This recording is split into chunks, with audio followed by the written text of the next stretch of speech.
gusta la historia bélica? ¿Quieres ser parte de nuestra vieja guardia? Pues recuerda que también puedes escucharnos en formato audio podcast siempre que quieras desde la web o la app iVoox. Es gratis y ahí tenemos alojados más de 1000 episodios que se publican por lo menos una semana antes que aquí. Puedes acceder a través del enlace en la descripción del audio o desde el primer comentario fijado. Te esperamos.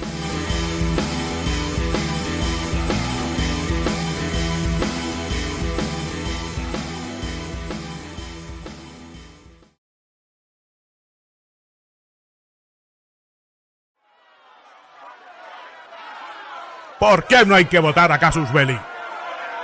Eso. ¡Renegados! Porque no pertenecen a un gran medio de comunicación. Desarrapaos, muerto de hambre. Perroflautas, unos tontainas. Y el peor de todo, uno que solo habla de aviones raros. A la hoguera con Dani. Apóstata. ¡Coñazo! ¡Afeítate! El BF-109 es único que vale. Porque no son youtubers. ¡Barateros! Nosotros queremos a Rubius, Y al Chocas. ni Salva Querizo, ni otras estrellas. Nuestro intelectual. ¡Paletos! ¡Metaleros! ¡Tiraos! Muertos de hambre. Ya has visto lo que dicen nuestros haters, pero como tú eres un vieja guardia, vótanos en los premios iVoox. Queremos sentirte, queremos notar que estás ahí. Vótanos desde aquí mismo o desde el enlace que encontrarás al principio del texto de este episodio.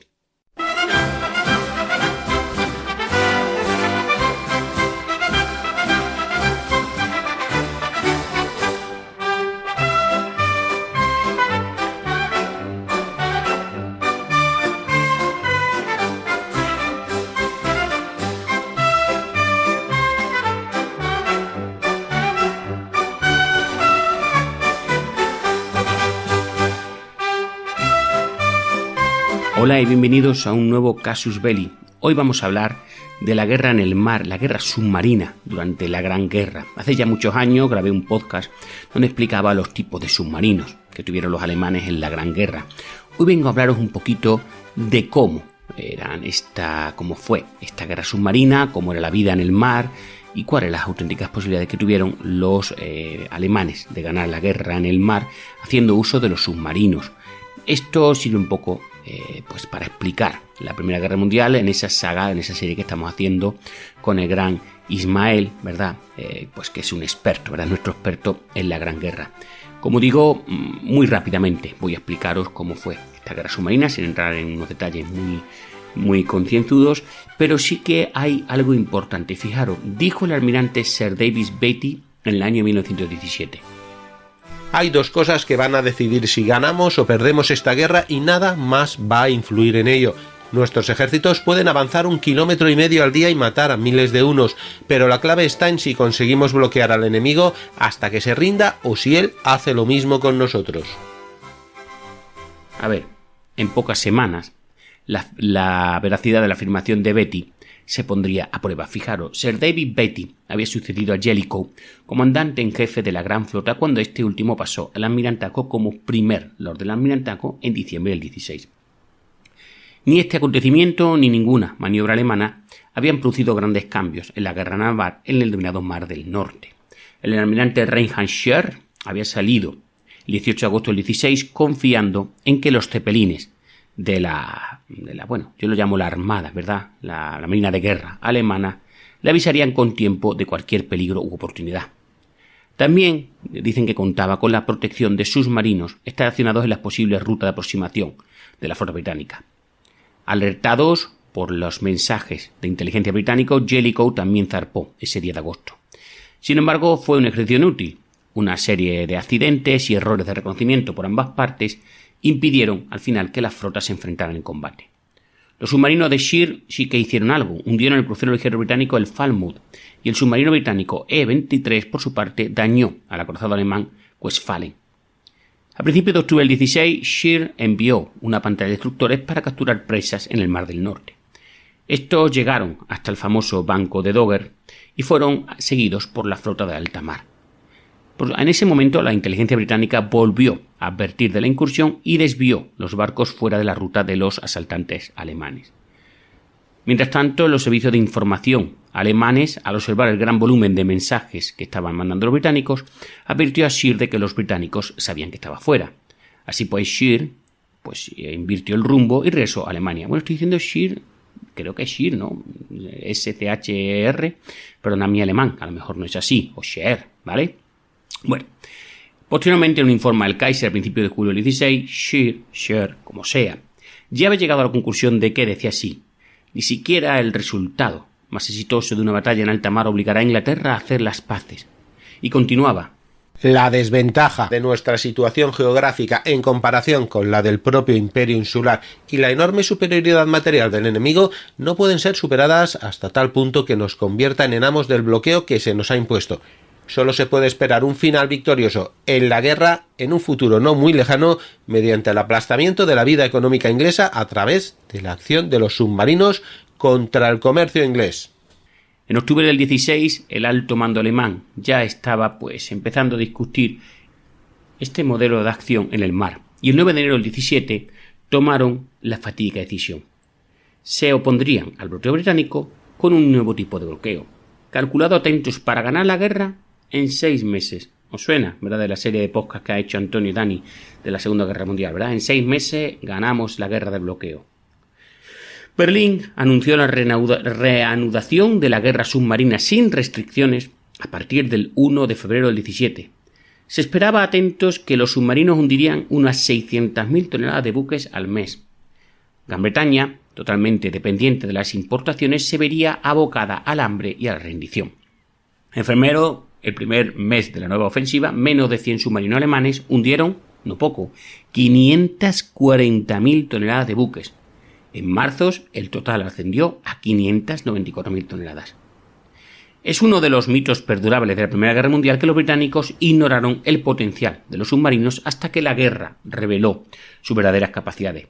Es cierto que los primeros submarinos prácticos, que comenzaron a aparecer aproximadamente al mismo tiempo que los primeros acorazados modernos, recibieron mucha menos atención en, por ejemplo, las revistas ilustradas o las publicaciones navales y la prensa popular que estos nuevos superbuques, estos nuevos super dreadnought o acorazados.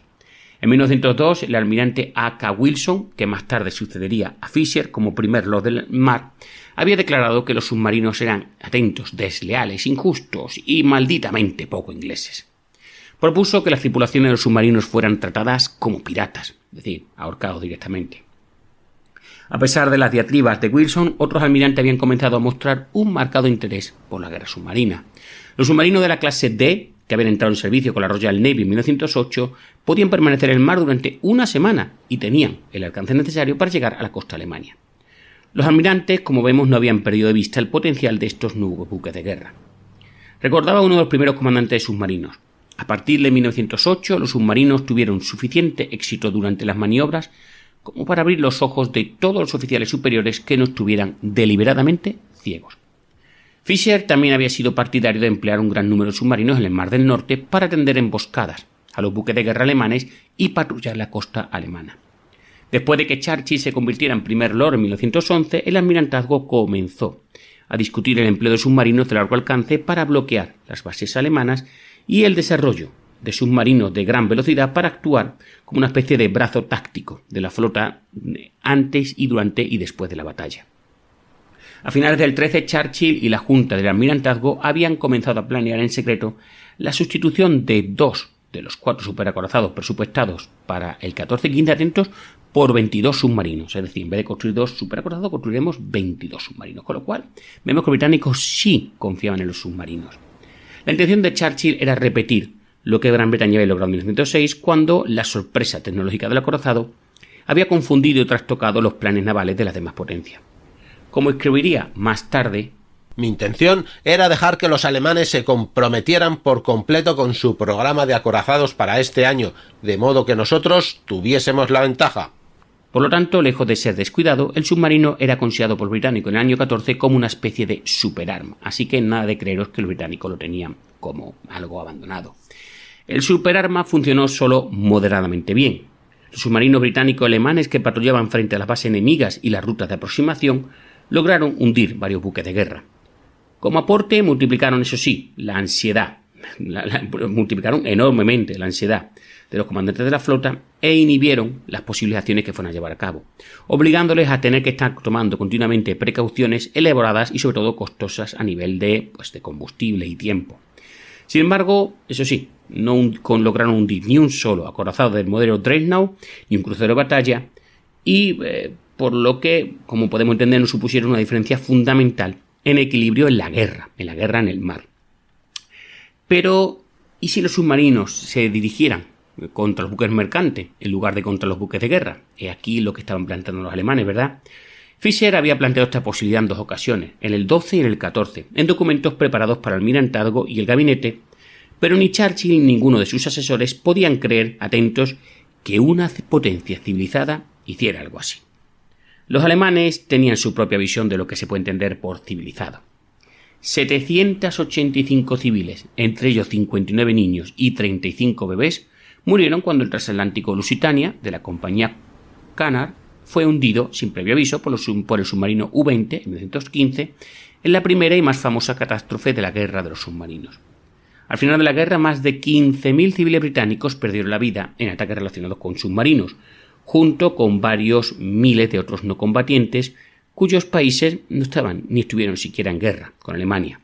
El 3 de febrero del 17, un marinero estadounidense murió cuando un submarino alemán abrió fuego contra los botes salvavidas que llevaban a los supervivientes del carguero Everstone, hundido frente a la costa oeste de Inglaterra. 3 semanas más tarde, el 25 de febrero del 17, el transatlántico Laconia, de la compañía Cunard, otra vez la Cunard, que transportaba civiles, entre ellos norteamericanos, fue torpedeado sin previo aviso por un submarino. Aunque el buque se estaba inclinando hacia estribor, la tripulación logró bajar un bote salvavidas por el costado que sobresalía. Dañado al deslizarse por el casco del barco, el bote se llenó rápidamente de agua, pero se mantuvo a flote y con sus 19 pasajeros se alejó a la deriva en la oscuridad. Cerca del centro del bote, atentos, 2 mujeres se vieron obligadas a permanecer de pie, ya que el bote se había hundido tanto que el agua les llegaba hasta la cintura. Incluso de pie el agua helada les llegaba hasta la cintura. A la 1:30, la señora Hoy, de cabello canoso, se hundió y echó la cabeza hacia atrás y entró en el sueño eterno. Falleció. Después de esto, la mente de la señorita Elizabeth Hoy pareció trastornarse. No dejaba de estrechar la mano de los restos rígidos de su madre y de susurrar palabras de cariño. Y uno a uno, a lo largo de la noche, la muerte tocó a estas personas hasta que al amanecer 11 supervivientes se encontraban compañeros de viaje con 8 cadáveres que directamente los miraban fijamente con esa mirada helada que da la muerte, ¿verdad? Para liberar al bote de todo lastre prescindible, los cuerpos fueron deslizados uno a uno por la borda y, como se dice vulgarmente, entregados al mar. Entre los muertos, lo he dicho antes, se encontraba la señorita Elizabeth Hoy y Tom Coffey, un marinero. Tanto los Hoy, los dos, madre e hija, como Coffey eran norteamericanos. A finales de marzo, al menos 5 buques mercantes estadounidenses habían sido hundidos por submarinos. El 6 de abril del 17, Estados Unidos entró en guerra contra Alemania. Esta superarma alemana había llevado a la nación industrial más poderosa y a la tercera armada más grande del mundo a la guerra del lado de sus enemigos. Sin embargo, las perspectivas inmediatas para Gran Bretaña siguen siendo graves, ya que 1 de cada 4 barcos que salieron de las Islas Británicas durante la primavera del 17 simplemente nunca regresó. En abril se habían perdido 860.000 toneladas de carga. Como hombre que destacaba por imaginar todas las peores posibilidades de las nuevas tecnologías, Jellicoe no se vio sorprendido ni se vio desprevenido ante el ataque de los submarinos. Cuando Jellicoe había llegado al almirantazgo a finales del 16, había creado una nueva división antisubmarina bajo el mando del almirante A. L. Duff para dirigir las operaciones de barcos y aviones que combatían a los submarinos y, sobre todo, coordinar los esfuerzos de investigación y desarrollo en el ámbito de la guerra antisubmarina. La respuesta inmediata de la división antisubmarina a esta emergencia submarina fue organizar patrullas antisubmarinas con buques pesqueros, botes patrulleros, destructores, balandras, en fin, cualquier cosa para cazar a los submarinos en las zonas donde era más probable encontrarlo. Se utilizaron informes de inteligencia sobre submarinos para intentar desviar a los buques mercantes de las posiciones sospechosas de submarinos. Aunque se les llamaba, yo lo he traducido como buques submarinos, Los submarinos de la Primera Guerra Mundial pasaban la mayor parte del tiempo en superficie y eran submarinos porque se sumergían para atacar o para escapar. Por lo tanto, son más bien buques con capacidad submarina. Los submarinos alemanes, como digo, funcionaban con motores diésel en la superficie, pero tenían que utilizar eléctricos alimentados con baterías cuando estaban sumergidos. Los motores eléctricos solo podían propulsar un submarino entre 1/3 y la mitad de la velocidad que suelen coger en superficie. Además, como sabemos por las películas, las baterías siempre requieren recargas frecuentes que solo podían realizarse en superficie con los motores diésel del buque puestos en marcha. El funcionamiento de los motores diésel sumergidos habría consumido rápidamente el aire del interior del casco. Incluso durante los ataques, los capitanes de los submarinos preferían conservar sus pocos torpedos y si tenían que hacerlo, hundían los buques mercantes desarmados con el cañón de cubierta, que normalmente era un 114 milímetros. Los británicos intentaron aprovechar esta práctica equipando buques señuelos fuertemente armados, también denominados como buques Q, camuflados como buques mercantes aparentemente indefensos. Los buques Q, como digo, de aspecto indefenso o inofensivo, tenían como objetivo atraer al submarino a superficie dentro del alcance de sus cañones y, como sabemos, en un momento dado bajaban las portas, sacaban sus cañones y lo destruían. Los buques Q tuvieron cierto éxito, especialmente al principio de la guerra, pero en el 17 los comandantes de los submarinos alemanes se habían vuelto muy hábiles en detectar estos señuelos en estos buques Q y no dejarse engañar. La práctica, además, general británica de armar defensivamente a los buques mercantes tuvo algo más de éxito, ya que al menos obligaba a los submarinos a atacar con uno de sus escasos torpedos y dejarse utilizar el cañón de 114 milímetros. En el 17, además, no existía ningún método fiable para detectar un submarino sumergido, ninguno.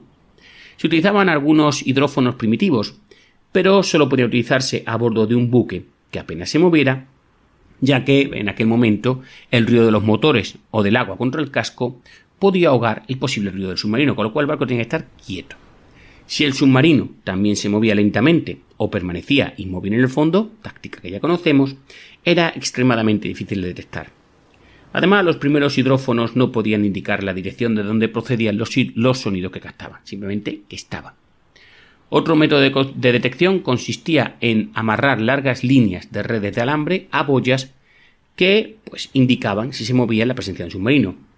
Incluso si el submarino no era detectado, podía quedar atrapado en la red o simplemente destruido por la acción de unas minas que eran fijadas a las redes. En el 17, estas barreras o redes se habían convertido en el método favorito para intentar detectar o bloquear el paso de submarinos a través de una serie de canales estrechos.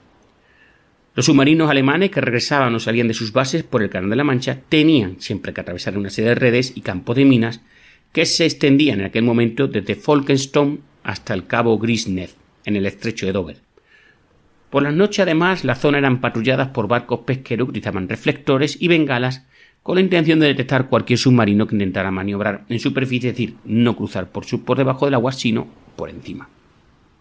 Si se detectaba un submarino sumergido, podía ser atacado con cargas de profundidad. Grandes explosivos, ¿verdad? Como sabemos, programados para detonar a una cierta profundidad bajo el agua. Las cargas de profundidad podían lanzarse o rodar por la borda o dispararse desde lanzadores especiales que fueron introducidos en agosto del 17. Una sola carga de profundidad era lo suficientemente potente como para destruir un submarino, pero solo si caía, como sabemos, muy cerca del casco.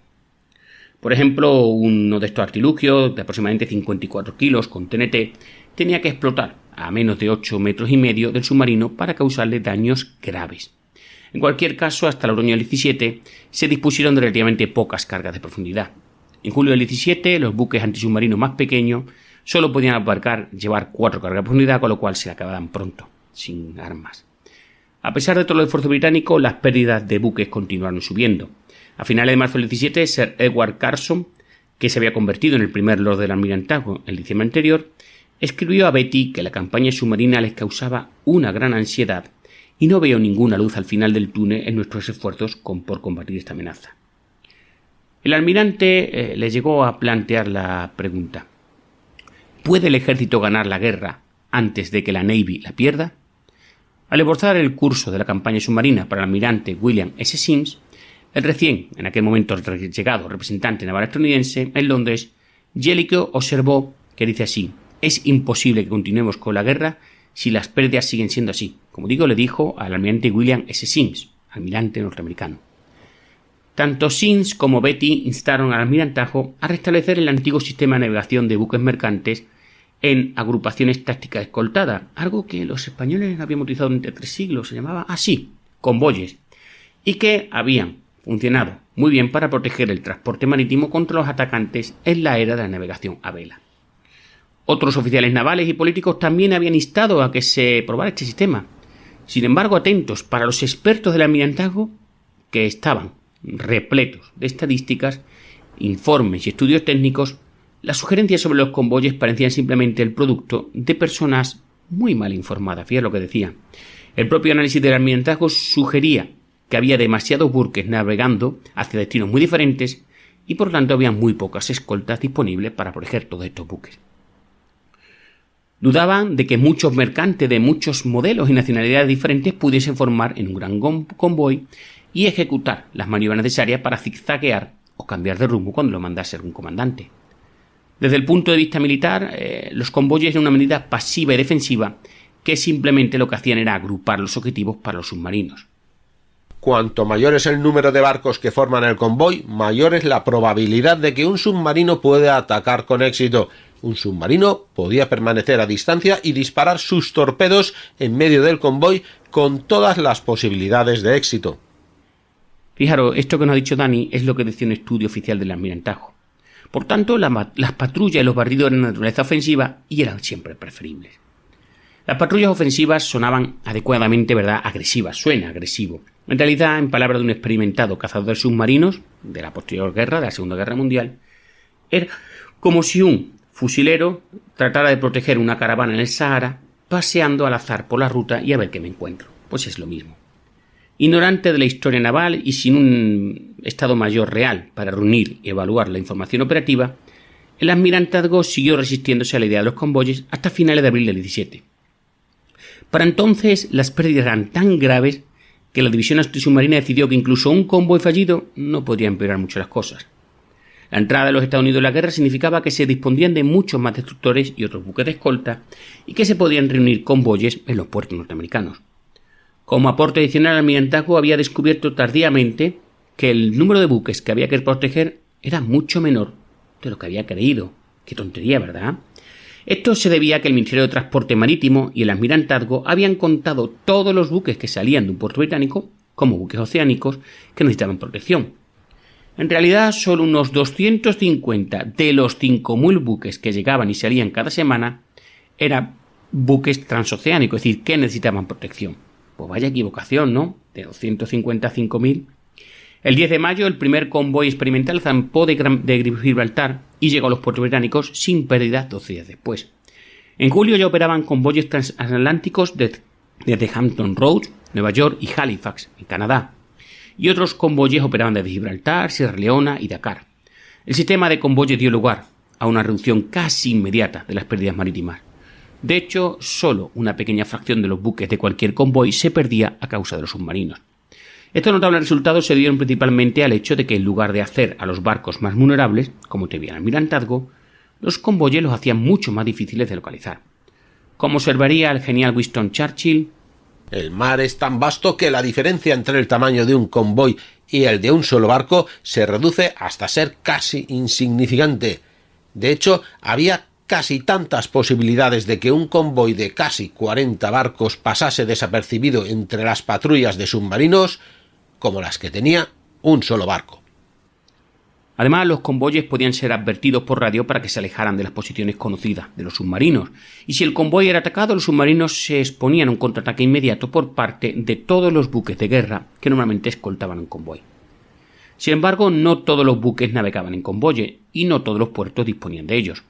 Los submarinos continuaron hundiendo al menos 300.000 toneladas de buques al mes hasta junio del 18.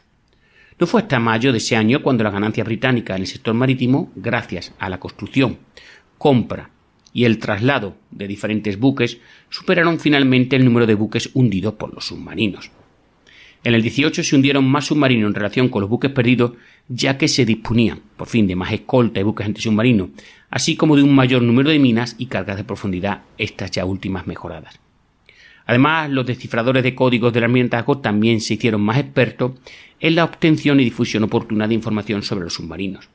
A lo largo de la guerra, la amenaza submarina se contuvo principalmente protegiendo los objetivos en lugar de, lo que habían dicho los del almirantazgo, destruyendo más submarinos. A finales del 17 la guerra en el mar se había vuelto casi irreconocible para aquellos que pensaban en la guerra naval en términos de grandes buques, ¿verdad?, con grandes cañones, estos grandes acorazados. El submarino, una embarcación más pequeña que cualquiera de los buques que formaban la gran flota, se había convertido, según decía el embajador norteamericano Walter Hines Page, en lo más formidable que ha producido la guerra. El submarino, como sabemos, es un pequeño cilindro puntiagudo que está encerrado en un casco exterior con forma de buque, por decirlo de alguna manera, ¿vale? El espacio exterior está casi completamente ocupado por todo tipo de armas y maquinaria. En cada extremo podemos encontrar 6 tubos lanzatorpedos. Un gran espacio hacia la parte trasera alberga los motores diésel y un espacio continuo alberga los motores eléctricos para la propulsión submarina. En el centro de nuestro submarino, justo debajo de la torre de mando, de la vela, como llamamos en España, se encontraba la sala de control, junto con un laberinto de tuberías, cables, válvulas y palancas, desde donde el ingeniero jefe y sus ayudantes observaban los motores y los tanques de lastres que permitían al submarino emerger o sumergirse. Delante de la sala de control podemos encontrar también la cocina, la sala de oficiales, el camarote siempre del capitán y los dormitorios de los oficiales, que ocupaban cada uno un espacio del tamaño que puede tener, por ejemplo, un pequeño compartimento que en la época tenía un tren. El resto de la tripulación no tenía una cama, lo que tenían unas hamacas que colgaban entre los torpedos, los suministros y la maquinaria. Un periódico berlinés informó el año 17 lo siguiente: un artillero afirmaba que no podía dormir si no tenía 2 o 3 proyectiles con él en la cama. Los submarinos de largo alcance de la clase U-50 tenían 8 literas para sus 35 marineros de la tropa. Y decía así: las condiciones de vida a bordo de un submarino no son en general mucho más difíciles que a bordo de otros buques de otras clases. Eso diría el comandante de un submarino, el capitán de corbeta Freiherr von Fossner, al periódico berlinés que hemos dicho anteriormente. Es posible, en fin, que los compañeros de Fossner sonrieran ante esta impresionante subestimación, ya que en realidad era la total diferencia entre la vida de los submarinos y la vida en otros buques de guerra lo que confería al servicio en submarinos su carácter único. Los submarinistas de todas las armadas han sido, son y serán hombres seleccionados por su experiencia técnica, sus nervios de acero, su fiabilidad y su buen juicio. En la Marina de Guerra Imperial Alemana, los candidatos tenían que superar una serie de pruebas médicas y educativas antes de ser asignados a la escuela de submarinos. Allí los alumnos recibían formación a bordo de un buque escuela equipado con maquetas y réplica de los controles y la maquinaria que hay siempre en un submarino. Al finalizar el curso, los candidatos aprobados eran destinados a submarinos más antiguos con los que tendrían que realizar cruceros de prácticas. Los oficiales de submarino solían ser jóvenes de 20 y tantos años, con una gran confianza en sí mismo, una valentía y una invulnerabilidad que normalmente solo se encuentra en gente que corre mucho, por ejemplo pilotos de carrera, de Fórmula 1, de motos, o en gente que está acostumbrado a hacer locuras, como como escaladores, ¿verdad? Probablemente no era casualidad que muchos de los primeros oficiales de submarinos británicos fueran atentos, entusiastas jugadores de póker y apostadores a todo lo que se podía apostar. El trabajo de un oficial de submarino es más un trabajo individual que cualquier otro en la Armada. Eso observó un alférez de navío, Stephen King Hall. Bueno, yo he traducido los rangos porque esta documentación que he encontrado estaba en inglés al español porque me es más fácil, ¿verdad?, entender. Bueno, pues Stephen King Hall decía esto: el éxito de un acorazado en combate naval dependía de equipos enteros de controladores de fuego, artilleros, personal de ingeniería, torpederos y otros, pero la batalla del submarino era controlada y dirigida por solamente una persona, el comandante, que estaba apostado en su periscopio en la torre de mando. El éxito o el fracaso dependía casi por completo de la habilidad, los nervios y el juicio de este único individuo. Las tripulaciones de los submarinos, compuestas normalmente por unas pocas docenas de hombres, pasaban semanas en la penumbra respirando un aire viciado. Los hombres dormían y trabajaban con la misma ropa durante todo el viaje. Según recordaban algunos, el agua y el jabón eran muy preciados, y así que pocos se molestaban en bañarse o afeitarse. Y luego decía un marinero de un submarino: debería haber visto el retrete. Puedes, atentos, bombear la suciedad a los restos del váter hasta una profundidad de 18 metros, es decir, cuando el submarino está hasta 18 metros. Pero más abajo se prohíbe utilizar los retretes. Si no puedes evitarlos y si no puedes esperar, hay unas latas, hay unos cubos vacíos para utilizarlos. os podéis imaginar. A veces el aire se volvía tan irrespirable que había que suministrar oxígeno directamente de las botellas que se conservaban. El submarinista británico William Halter recordaba que atentos que decía: cuando salimos a la superficie y se abría la torre, la ráfaga de aire fresco tenía el mismo efecto que si te emborrachabas. Los médicos informaron de que las tripulaciones del submarino sufrían una mayor incidencia de enfermedades respiratorias, ya te digo que sí, problemas digestivos e incluso insomnio. A bordo de los submarinos la comida solía escasear y las tripulaciones podían sufrir problemas atentos nutricionales, a menos que tuviesen la suerte de encontrar provisiones en alguno de los barcos que atacaban y capturaban. El cónsul norteamericano en Queenstown informó de que las tripulaciones de submarinos alemanes llevaban sacos cuando asaltaban los buques y a menudo saqueaban el barco sistemáticamente, llevándose tabaco, alimentos, como por ejemplo tocino, cacao, azúcar, cualquier cosa. Sacos de maravillosa harina americana, mantequilla fresca, montones de margarinas, fino pan blanco inglés, mermelada inglesa, jamón y ternera, tocino y frijoles, buen jabón. Todas estas cosas nos resultaban ahora completamente extrañas. Eso escribiría un marinero de un submarino alemán al ver los suministros capturados en un barco pesquero durante el último año de la guerra. En el 17, tras 3 años de bloqueo aliado y las desastrosas cosechas del 16-17, el hambre se había extendido por toda Alemania. A pesar de estas condiciones y una tasa de bajas casi del 40%, recordemos que la Segunda Guerra Mundial fue todavía mayor, el servicio en submarinos siguió siendo popular en todas las armadas durante la guerra. Hasta el último mes del 18, la mayoría de los marineros submarinos eran voluntarios. Todavía en febrero del 18, el agregado naval norteamericano en Francia informaba de que el alistamiento de tripulaciones submarinos no presenta ninguna dificultad y siempre hay numerosos voluntarios.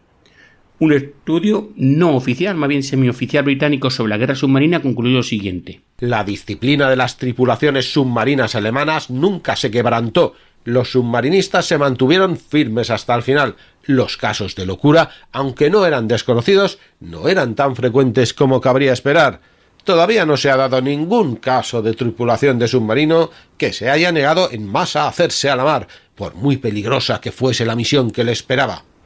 Los propagandistas alemanes y los escritores populares atribuían la firmeza de las tripulaciones de los submarinos a su devoción por la patria. Decían así: estos hombres nunca pronuncian una palabra de queja por las penurias que sufren. De hecho, es que no tienen tiempo para ello. Eso diría un periodista e ilustrador, Klaus Bergen. Es su peligroso puesto en el océano, con la muerte acechándoles constantemente, no piensan en otra cosa que en servir a la patria, como verdaderos marineros y soldados alemanes. Tras la guerra, el presidente de la Liga Naval Alemana invocó la voluntad de victoria, el entusiasmo por la acción y el optimismo patriótico de las tripulaciones de submarinos como inspiración siempre para la juventud alemana. Bueno, que los marineros de submarinos eran muy susceptibles al optimismo patriótico quedó ampliamente demostrado por su conducta en la década de los 30, cuando muchos de ellos se convirtieron, a su vez, en nazis entusiastas. Sin embargo, el patriotismo, o el sentido del deber, como queráis llamarlo, no bastaban para explicar lo que impulsaba a este puñado de hombres decididos, liderados, como he dicho antes, por oficiales de 20 y poco años, y perseverar, siempre frente a los terribles peligros y las penurias cotidianas que tienen que sufrir en estos buques. De hecho, fue esta experiencia compartida de peligro y penurias lo que dotó a las tripulaciones de submarino de su disciplina y sobre todo de esa cohesión especial. Según decía un marinero de submarinos, éramos como una gran familia aislada en la inmensidad del océano. Decía otro: no puedo concebir una comunidad de vida y trabajo más noble y leal que de un submarino. En el mismo se prescindía por completo de las ceremonias navales y de la burocracia. Los oficiales y los hombres compartían las mismas raciones y la misma cocina, aunque eso sí, como podemos ver en aquella famosa película Das Boot, los oficiales solían comer en una mesa diminuta separada por una pequeña cortina. Decía así: si los oficiales estaban cenando y un marinero necesitaba pasar de un extremo a otro del buque, la única barrera entre ellos era el perdón de los marineros, que pasaba el marinero y seguían comiendo. Esto diría un antiguo comandante submarino.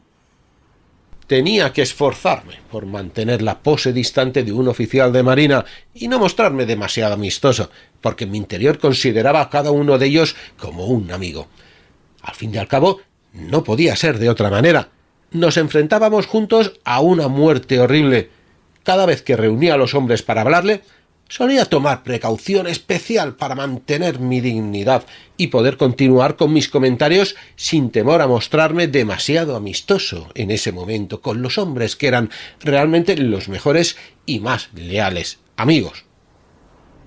Es posible que este oficial sobreestimara los buenos sentimientos de sus hombres hacia él, pero sin embargo, pensadlo, es difícil concebir que el comandante de un acorazado o un crucero se refiriera a sus hombres como compañeros y mejores amigos. No, nunca va a pasar, ¿verdad? En Alemania, los jóvenes comandantes submarinos se convirtieron rápidamente en héroes populares, como pasaba con los pilotos. Los fotos de famosos ases submarinos como Otto Hersing, el primer comandante submarino en hundir un buque de guerra británico, Otto Bedingen, que hundió el Cressy, el Hoggett y el Abukir, y el Lothar Arnault, de Ia Periare, Walter Forsman y Max Valentine, cada uno de los cuales hundiría más de 300.000 toneladas, aparecieron en periódicos y revistas populares y en postales conmemorativas. Una interminable serie de libros y panfletos populares celebraban las hazañas del David alemán contra el que conquistaban el Goliat inglés. Los oficiales superiores de la Armada alemana veían con creciente inquietud la nueva fama del servicio submarino. Si la campaña submarinas, como decían ellos, la guerra de los alférez de fragata y navío, era un elemento decisivo, ¿dónde dejamos a los almirantes? El Departamento de Presupuesto de la Reichsmarinamt temía que el énfasis en la guerra submarina pareciera ofrecer perspectivas de puestos solo a los jóvenes y en número insuficiente para las personas de mayor rango y mayor edad. Los almirantes alemanes declararon a la prensa en abril del 17 que se prestaba demasiada atención a las hazañas de los submarinos en detrimento de otros elementos de la Armada. Pero preguntar qué está haciendo esa Armada, ¿verdad? Si el comandante de un submarino era estrella, todo el elenco desempeñaba papeles de vital importancia. Decía así un submarinista británico: la afinidad entre los tripulantes no se basaba únicamente en el contacto físico cercano, sino en un profundo entendimiento de su dependencia mutua para su seguridad. Un error o un fallo momentáneo por parte de cualquier miembro de la tripulación podía provocar el desastre o la muerte de todos sus compañeros. Por lo tanto, los submarinistas eran una élite dentro del aire, el último paso en la evolución de las manos de la era de la navegación a un selecto cuerpo de técnicos o cazadores altamente entrenados. Sin embargo, si bien la guerra submarina era librada por una pequeña élite, su impacto final fue ampliar el alcance de la guerra naval mucho más allá de lo que habían sido sus límites tradicionales.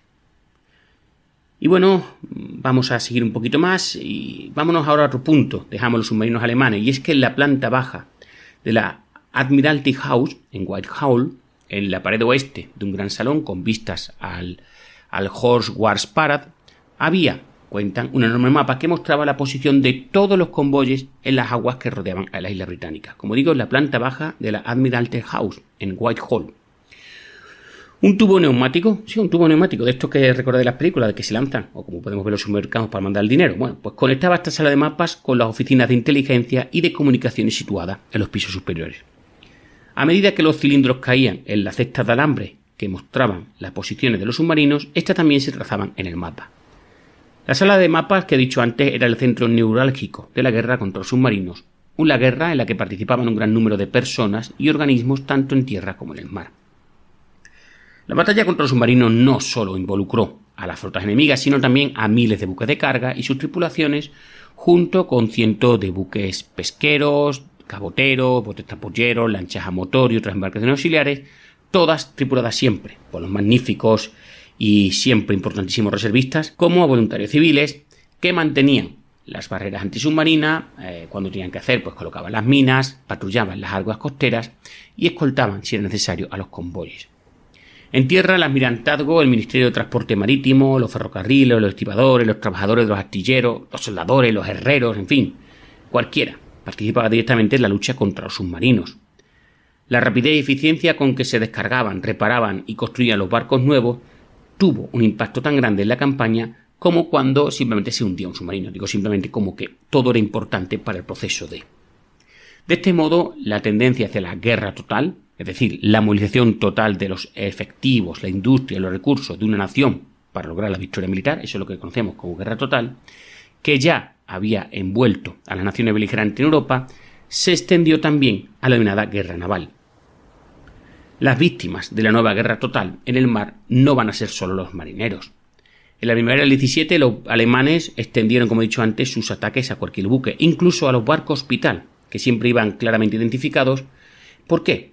Porque dijeron que es que los buques hospital, pues en verdad iban tropas disfrazadas. En un presagio de lo que estaba por venir, los británicos tomaron represalias bombardeando la ciudad de Friburgo, en la Selva Negra, y ¿sabéis qué pasó? Que mataron a varios civiles. La Hermandad del Mar era, como decía un propagandista británico, una hermosa masonería masculina. Dice así: la Hermandad del Mar no se destruyó hasta la llegada del comandante de submarinos alemán. Esa fue una declaración en comparación con la rabia y el asombro expresados por muchos en Estados Unidos y en los países aliados ante este nuevo estilo de guerra en el mar. Es decir, esta masonería masculina, es decir, esta hermandad masculina se ha perdido por culpa del comandante de submarino alemán. Winston Churchill se refirió a los submarinistas como ratas de agua. Wesley F. Frost, cónsul norteamericano en Queenstown, que ya hemos mencionado antes, ciudad donde desembarcaron muchos de los supervivientes de los barcos hundidos, terminó su cuidadoso análisis fáctico y jurídico de la campaña submarina alemana en su libro con la afirmación de que es indudable que en el corazón de los prusianos había una malicia y una sed asesinas reales y virulentos. Los alemanes carecían incluso de las excusas atenuantes, la sangre salvaje, la ignorancia, la superstición religiosa, que han atenuado los crímenes de los turcos y los templarios. Los prusianos presentan el prodigioso mal de los hombres de la Ilustración, el progreso y el idealismo refinado, violando deliberadamente su conciencia y endureciendo sus corazones hasta llegar a un repudio feroz y frío de todos los principios que ellos mismos habían ayudado a construir. Frost regresaría a Estados Unidos en junio del 17 y poco después se embarcó en una gira de conferencias por todo el país. Se publicó una edición británica de su libro con el título Devils of the Deep, Demonios en las profundidades, y una edición francesa con el título de Asesinos del mar, Assassin of the Sea. Los alemanes, mientras tanto, reaccionaron a las acusaciones de piratería y asesinato con una barrera de justificaciones de tipo moral. La práctica, por ejemplo, británica de armar sus barcos mercantes y animarlos a embestir los submarinos si los avistaban, y la práctica, atentos, aún más deshonesta de equipar buques de guerra disfrazados de mercantes, no dejaba a los comandantes de los submarinos otra opción que atacar sin previo aviso. En cualquier caso, decían los alemanes a los británicos con su bloqueo ilegal de Alemania, un bloqueo que se extendía incluso a la importación de alimentos, quienes habían obligado a Alemania a responder de la misma manera. Al ver cómo un velero desarmado y totalmente aparejado era hundido por los disparos de un submarino, el artista alemán Klaus Bergen escribió sobre la tristeza natural de todo marinero a ver la destrucción de un barco tan espléndido. Pero en este asunto, decía este autor, la belleza y la poesía no cuentan nada frente a nuestro deber para con la patria. Si teníamos que morir de hambre como ratas en una trampa, entonces era nuestro derecho sagrado aislar también los suministros del enemigo. Como digo, esto fue un artista, Klaus Bergen. Al menos algunos comandantes submarinos mostraron un verdadero entusiasmo por ejercer su derecho sagrado. El alférez de navío Wilhelm Werner del U-55 ordenó a la tripulación del buque mercante Torringon, que había sido torpedeado, que se alineara en la cubierta de su submarino. Les quitaron atento los salvavidas y el U-55 se sumergió con la tripulación mercante aún en cubierta. Por su parte, el alférez de navío Helmut Patzig del U-86 hundió el buque hospital Landovery Castle, claramente identificado en junio del 18, pero no solamente lo hundió, sino que embistió su bote salvavidas y abrió fuego contra los supervivientes que se encontraban en el agua. En total, 18 comandantes submarinos fueron oficialmente considerados criminales de guerra por los británicos. Pero no todos los comandantes submarinos se comportaron de esta manera. Algunos corrieron riesgos considerables para intentar remolcar los botes salvavidas hasta un lugar seguro o para comunicar por radio la posición de los barcos hundidos, y algunos marineros de submarinos expresaron en privado sus reservas sobre este nuevo estilo de guerra. Aún así, los alemanes terminaron la guerra no solo sin arrepentirse, sino orgullosos de su nueva arma milagrosa. Decía así: como casi ninguna otra arma, los submarinos se han convertido en propiedad común de todos los alemanes. Eso diría un autor alemán. Después de la guerra, los marineros submarinos fueron alabados como modelos de camaradería, valentía y patriotismo alemanes. Decía así uno: un pequeño grupo de hombres unidos por un destino común y decididos a alcanzar un poderoso objetivo. Esto diría Paul Neureuter, que no lo he dicho antes, pero era un comandante submarino. La campaña de submarino, por tanto, fue descrita como una epopeya heroica. Para los británicos, los submarinos siguieron siendo una amenaza terrible hasta el final. Todavía en octubre del 18, el almirantazgo estaba casi en estado de pánico por las informaciones de que los alemanes estaban a punto de embarcarse en un programa acelerado de construcción de submarinos que les proporcionaría más de 300 nuevos buques a finales del 19.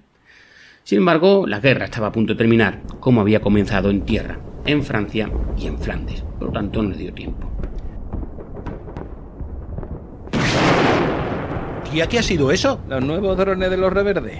Oye, espero que sea lo último, ¿eh? Bueno, nosotros ya hemos cumplido por hoy. Eso, que lo defiendan otros ahora. En la pasada guerra nos endiñaban mejor. Joder, antes pagaban más, ¿eh? Y yo pues pon el Casus Belli ese guapo mientras tomamos algo, ¿no? Se me ha agotado la batería. Pon el tuyo mientras lo cargo un poco, anda. Que no tengo el fan y hoy es viernes de fan. Pues yo creía que te lo hiciste ya, con todo el rollo ese que me pegaste la vez pasada. Es que en un mes me faltaron 3 pavos para escuchar Quevedo y ya ves. Mira las amigas del Fari, ella se quedó mirando. Vale, que hace un año que me gorroneas los fans, vamos. Era eso, escucha a Lola Índigo en bucle. La Virgen, solo te falta la diva rebelde. Ya no te suscribiste más, ¿eh? Que me daba rollo. Yo creo que no te van a castigar, tranquilo. Lo que no sé es si voy a poder escuchar lo que me he perdido. Sí, claro, igual que un fan nuevo. Joder, y yo escuchando el podcast del vaquerizo. El intelectual. Es gratis. Sí, es que es una realidad social importante. Es que me pagan por escucharlo, pero es una mierda. Joder. Pero ahora que lo dice hay una cosa. A ver, es que en la trinchera de al lado le tomo prestar móvil al sargento y no tiene libros porque es de fuera. ¿Yo puedo ponerlo en Pocket Cast o en Apple Podcast o en Spotify? Sí, claro, y los episodios para fans también, ¿eh? Yo no joda. ¿Sí, Quillo? Que sí, hombre, que si estás apuntado a los fans, sí, y además es fácil, ¿eh? ¿Fácil? ¿Está para nosotros? Vamos, que si pude yo, pueden todos. Y si no, les escribes a los Casus Belli que te mandan un tutorial así, facilito. Mola. ¿Y sin publicidad? Y sortean cosas. No joda. ¿De gratis? Sí, cada mes, a todos los fans. Juegos de mesa, revistas, videojuegos. Anda, y oye, una cosita. Es que un amigo que era de la vieja guardia... De la primigenia, de aquellos de antes del 2020. Sí, de eso, de los que pagan todavía renta antigua. Que dice que un día le pasó no sé qué con la tarjeta que no podía pagar y se le anuló la suscripción. Eso me pasó a mí, les escribí. Y te mandaron a la mierda. No pude darme de alta otra vez con la tarifa mínima. Que uno ya es de la vieja guardia, como dices tú. ¿Y cómo lo hiciste? Pues nada, le mandé un correo al mail ese que sale en los episodios y solucionó. ¿Y siguen teniendo 500 episodios del histórico? Que va. Ya sabía yo que había algo ya. Que no, que ahora son como 1000 y cada viernes el exclusivo, como siempre. Tío, pues me apunto de nuevo. A ver, nombre de usuario, tigretrianero71@gmail.com. Oye, tío, que viene otro dron, vámonos. ¡Ya, su puta madre! Conduce tú, que estoy acabando de inscribirme. ¿Pero ahora? Que llevo muchas pocas atrasadas y luego se me olvida. Venga, suba el Land Rover, va. ¡Que nos matan! Y vamos a hablar un poquito de por qué estaba acabando la guerra, y es que en la primavera del 18 el ejército alemán, reforzado por las tropas del frente oriental, donde Rusia se había derrumbado en el interior, lanzó la primera de las 5 grandes ofensivas destinadas a provocar el colapso de los ejércitos británicos y francés. Los ataques alemanes lograron penetrar profundamente, en algunos lugares hasta 60 y 70 kilómetros, pero no lograron romper a los ejércitos aliados y el ejército alemán sufrió grandes bajas.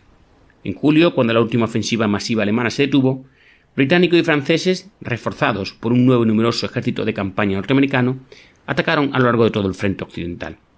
El 8 de agosto, los alemanes sufrieron una aplastante derrota en la cercanía de la ciudad francesa de Amiens. En el denominado Día del Negro del ejército alemán, las tropas canadienses y australianas rechazaron a los alemanes 15 kilómetros, es decir, los hicieron retroceder 15 kilómetros, destruyendo varias divisiones y capturando 16.000 prisioneros.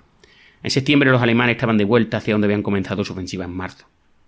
Ese mismo mes, el primer ejército norteamericano atacó y cortó el saliente de Saint-Michel, al este del río Marne, y atacó la defensa alemana en la zona del río Mosa y el bosque de Argonne. La batalla del Mosa-Argonne continuó hasta finales de octubre, mientras que franceses y norteamericanos intentaban desalojar a los alemanes de sus posiciones en el accidentado terreno, pero en otros lugares la defensa alemana simplemente se estaban derrumbando. En octubre, mientras el primer Lord del Almirantazgo se encontraba en Washington, explicando la gravedad de esta nueva amenaza de los submarinos al departamento de la US Navy, los ejércitos británico y francés estaban rompiendo las principales defensas alemanas de la línea Hindenburg. Las defensas austríacas, por su parte, a lo largo del río Piave se estaban derrumbando y los austríacos iniciaban o indicaron que estaban dispuestos a firmar una paz independiente de los alemanes. Los alemanes ya habían suscitado un armisticio el 5 de octubre y el 20 acordaron que poner fin a los ataques submarinos contra buques de pasajeros. Escribiría el almirante Beatty poco después de la solicitud alemana de armisticio.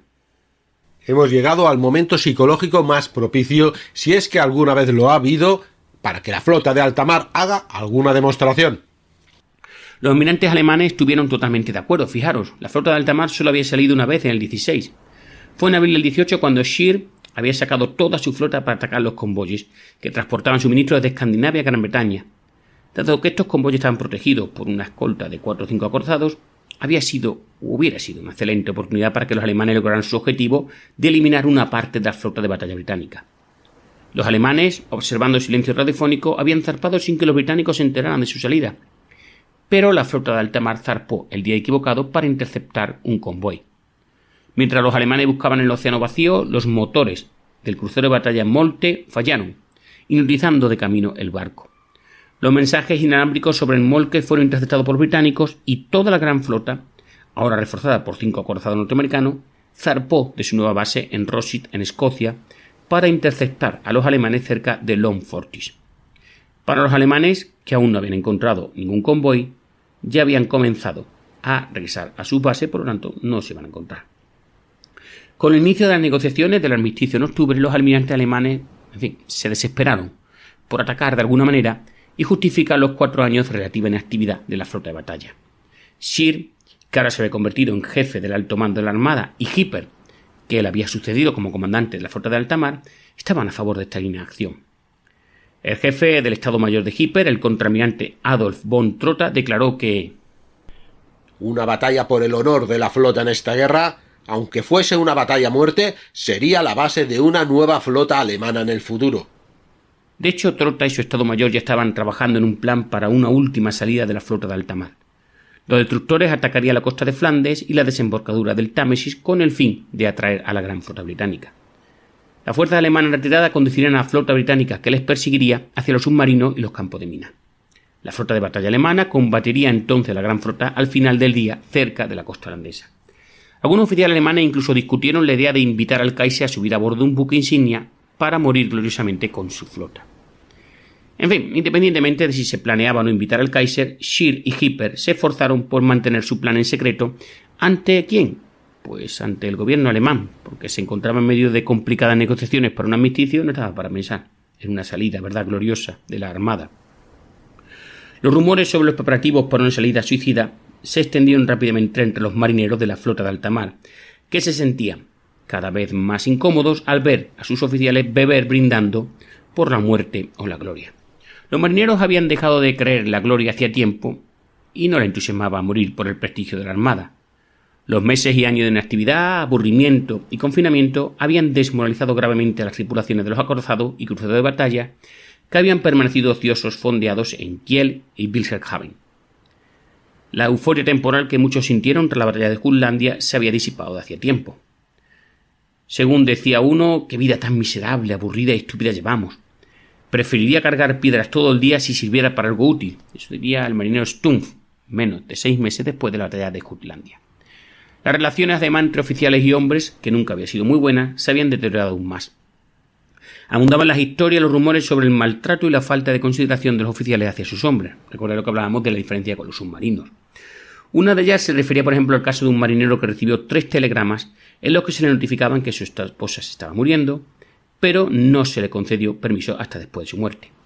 Otra se refería a la esposa de un fogonero que solicitó ayuda al Fondo Benéfico de la Armada y le dijeron que tejiera medias para las esposas de los oficiales si quería ayuda. A un marinero que solicitó una prórroga de su permiso porque su esposa estaba a punto de dar a luz, simplemente se le denegó.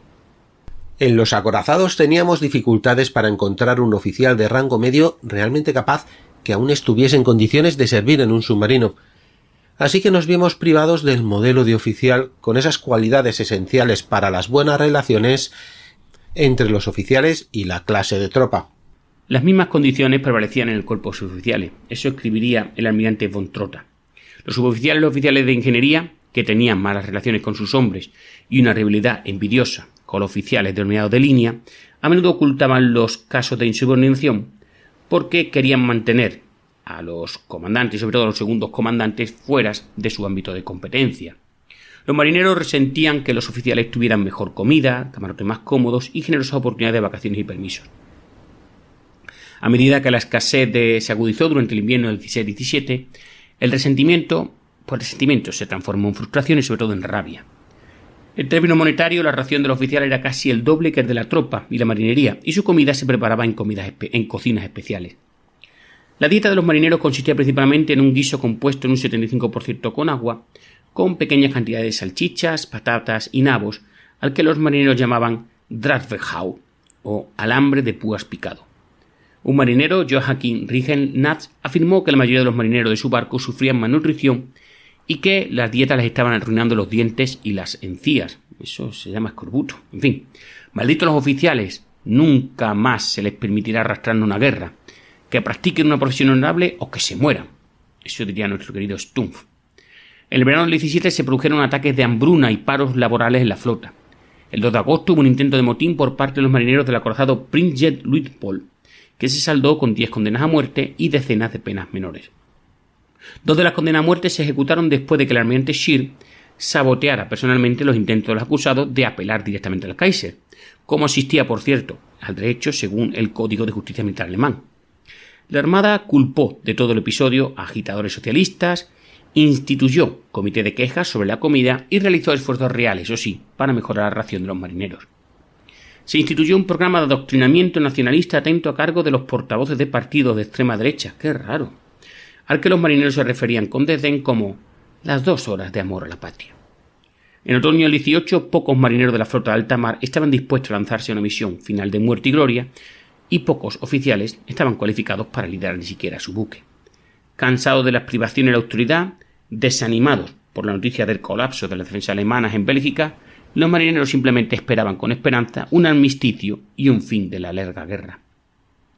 Reaccionaron, cuentan con ira e incredulidad a noticias sobre los preparativos por una salida final. ¿Podían creer que el ataque tendría un efecto favorable en el resultado de la guerra?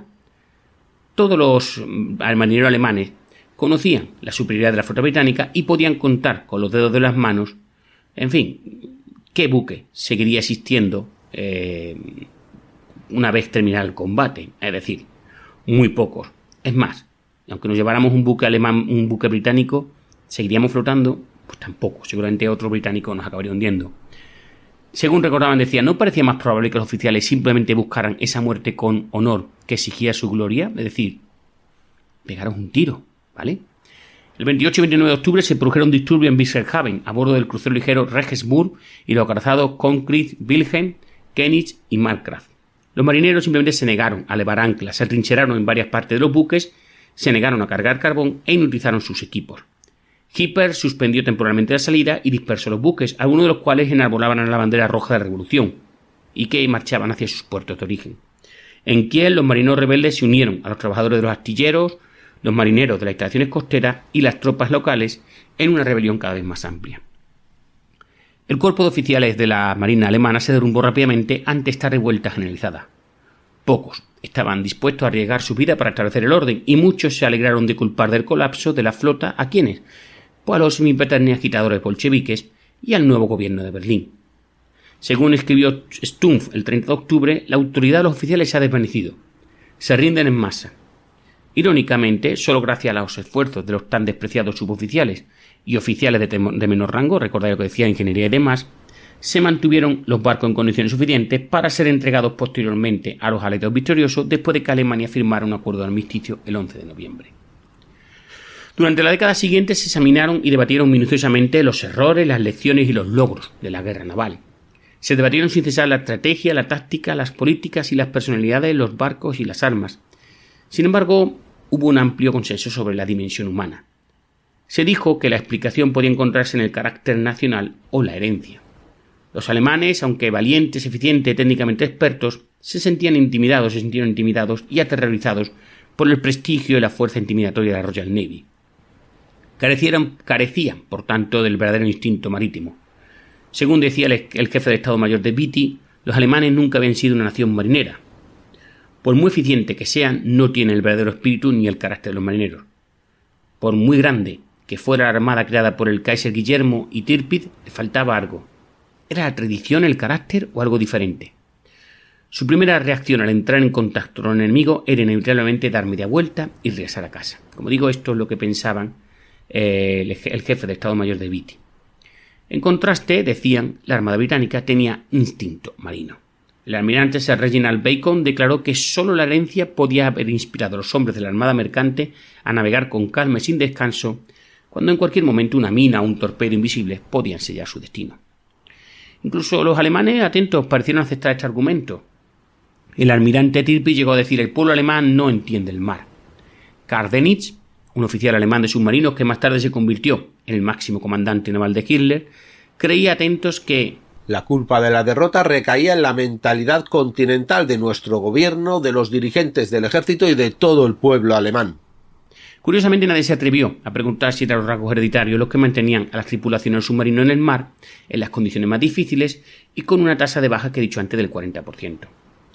Eso podría haber cambiado el rumbo de la discusión, pasando de la herencia y el instinto a cuestiones más humanas como el liderazgo y la organización, tema que los almirantes británicos y los alemanes no estaban dispuestos a examinar con demasiada atención. Para los británicos el argumento de la herencia era un consuelo, una garantía de que a pesar de todos los desastres desconcertantes, los errores y las oportunidades perdidas de la guerra naval, pues Inglaterra seguiría siendo la gobernante natural de los mares porque era su herencia. Para los oficiales alemanes servía para absorberlos de cualquier responsabilidad personal o institucional por los escasos logros y el humillante colapso de la flota de alta mar. Sin duda, era preferible el análisis de Seaman Stumpf sobre las causas del motín naval. Es triste, trágico que se haya llegado tan lejos. ¿Por qué tuvimos que tener oficiales tan criminales y sin conciencia? Fueron ellos quienes nos privaron de todo nuestro amor por la patria, de nuestra alegría por nuestra existencia alemana y de nuestro orgullo por nuestras incomparables instituciones. Incluso ahora me hierve la sangre de rabia cada vez que pienso en las muchas injusticias que sufrí en la Armada. Y bueno, vamos terminando. El 21 de noviembre del 18, mientras el sol de la mañana disipaba la niebla, la gran flota, compuesta por 370 buques de guerras, zarpó para enfrentarse a 9 acorazados, 5 cruceros de batalla, 7 cruceros ligeros y 49 destructores de la flota de alta mar, liderados por el crucero ligero británico Cardiff. La flota británica en 2 columnas navegó a toda máquina por ambos lados de la línea alemana y luego invirtió el rumbo para escoltar a estos 370 buques, porque no iban a luchar. Simplemente iban al lugar de rendición en Rothschild. En la gran flota se respiraba un sentimiento de decepción y triunfo a la vez. Según recuerdan, en aquel momento nos pareció terrible que la flota de alta mar tuviera un Der Tag, una expresión alemana de antes de la guerra para referirse a la decisiva batalla naval entre alemanes y británicos, después que tuviera un Der Tag tan dócil. Y todos resentíamos que Waterloo precediera a Trafalgar y que Trafalgar nunca hubiera ocurrido. Junto a Beatty navegaban 6 acorazados norteamericanos que formaban parte de la gran flota desde otoño del 17.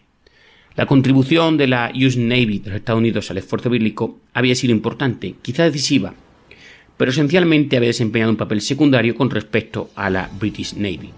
En la siguiente guerra, como sabemos y como nos han contado Dani y Antonio a lo largo de la guerra en el Pacífico, la guerra en el Atlántico, los papeles se van a invertir y la US Navy será vital. Y hasta aquí este podcast. ¿Cuánto me ha ocupado? Bueno, menos de 1 hora, para contaros cómo fue la guerra submarina en la Gran Guerra. Creo que ha sido interesante, ¿verdad? Creo que hemos podido conocer otra guerra submarina y otras formas de llevar a cabo la guerra en la Gran Guerra o la Primera Guerra Mundial. Gracias, Dani, por poner la voz a tantos personajes que te he puesto hoy. Y ya sabéis, si os ha gustado, comentar, compartir, darle un like. Soy Saúl Rodríguez, esto es Casus Belli. Un saludo y hasta otra.